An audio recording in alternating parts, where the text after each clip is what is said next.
নমস্কার, এভরিডেজ ব্লেসিং চ্যানেলে সবাইকে স্বাগত জানাই। আজ অধিকাংশ মানুষের কাছে শুধু একটাই কথা শোনা যায় যে জীবনে শান্তির অভাব। অনেক সময় আমরা মনে করি যারা কোটিপতি তাদের জীবনে শান্তি আছে, যারা সেলিব্রিটি তাদের জীবনে শান্তি আছে, যাদের অনেক নাম ডাক, যারা উচ্চপদস্থ তাদের হয়তো শান্তির অভাব নেই। কিন্তু প্রিয় বন্ধুগণ, অর্থ, নাম, যশ এইসব কি মানুষের জীবনে শান্তি এনে দিতে পারে? যিনি কোটিপতি তিনিও তার কোটি কোটি টাকা তার ব্যবসায় বাণিজ্যে বিভিন্ন কারণে হয়তো ইনভেস্ট করেছেন, আর তার এই সকল চিন্তাতেও তিনি রাতে শান্তিতে ঘুমোতে পারছেন না। যারা সেলিব্রিটি, যাদের অনেক নাম যশ, তাদেরও শান্তির অভাবে অনেক সময় তাদের ব্যক্তিগত জীবনে অনেক সমস্যার কথা শোনা যায়। আমরা যদি সাধারণ মানুষের জীবনে দেখি, আজ মানুষ পারিবারিক সমস্যা, কর্মক্ষেত্রে সমস্যা, ব্যক্তিগত জীবনের সমস্যার জন্য মানুষের জীবনে শান্তি নষ্ট হয়ে গেছে। পরিবারের মধ্যে দেখা যায় সন্তানের সাথে বাবা মায়ের বিচ্ছেদ, স্বামী স্ত্রীর বিচ্ছেদ, আত্মীয় পরিজনদের সাথে সম্পর্কের টানাপোড়েন।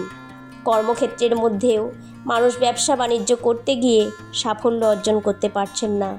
ছেলেমেয়েরা লেখাপড়া করে চাকরির ক্ষেত্রে সাফল্য অর্জন করতে পারছে না। আর এই সমস্ত বিষয় নিয়ে মানুষের জীবনে হতাশা নেমে এসেছে। শান্তি মানুষের জীবন থেকে হারিয়ে গেছে।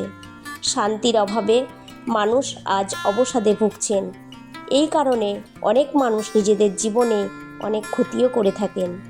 আবার অনেক মানুষ নিজেদের জীবনে শান্তি পাওয়ার জন্য অনেক চেষ্টা করছেন।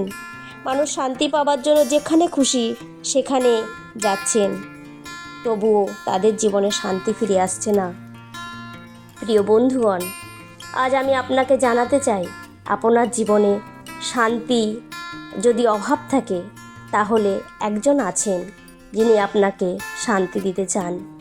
তিনি আপনাকে দুহাত বাড়িয়ে ডাকছেন, তিনি আপনাকে শান্তির হাতে ধরবেন বলে ডাকছেন। পবিত্র বাইবেলের একটি বই যোহন লিখিত সুসমাচার, তার 14 অধ্যায় 27 পদে লেখা আছে, শান্তি আমি তোমাদের কাছে রাখিয়া যাইতেছি, আমারই শান্তি তোমাদিগকে দান করিতেছি। জগৎ যেরূপ দান করে আমি সেরূপ দান করি না। তোমাদের হৃদয় উদ্বিগ্ন না হোক, ভীত না হোক। হ্যাঁ আমার প্রিয় বন্ধুগণ, প্রভু যিশু আপনাকে শান্তি দিতে পারেন। তিনি তার শান্তি আপনাকে দিয়ে গেছেন। আপনি অস্থির না হয়ে, ভয় না পেয়ে তার হাতটি ধরুন। আজই আপনি আপনার জীবনের শান্তি ফিরিয়ে আনুন। ঈশ্বর আপনাকে আশীর্বাদ করুন। আসুন আপনার জন্য প্রার্থনা করি। হে সৃষ্টিকর্তা জীবন্ত ঈশ্বর, আজকের এই দিনের জন্য তোমায় ধন্যবাদ। পিতা, আজ যাদের জীবনে শান্তি নেই, যারা শান্তির অন্বেষণ করছে, তাদের তোমার পুত্র যিশুর নামে শান্তি দাও। এই প্রার্থনা তোমার পুত্র মুক্তিদাতা যিশুর নামে চাই। আমেন।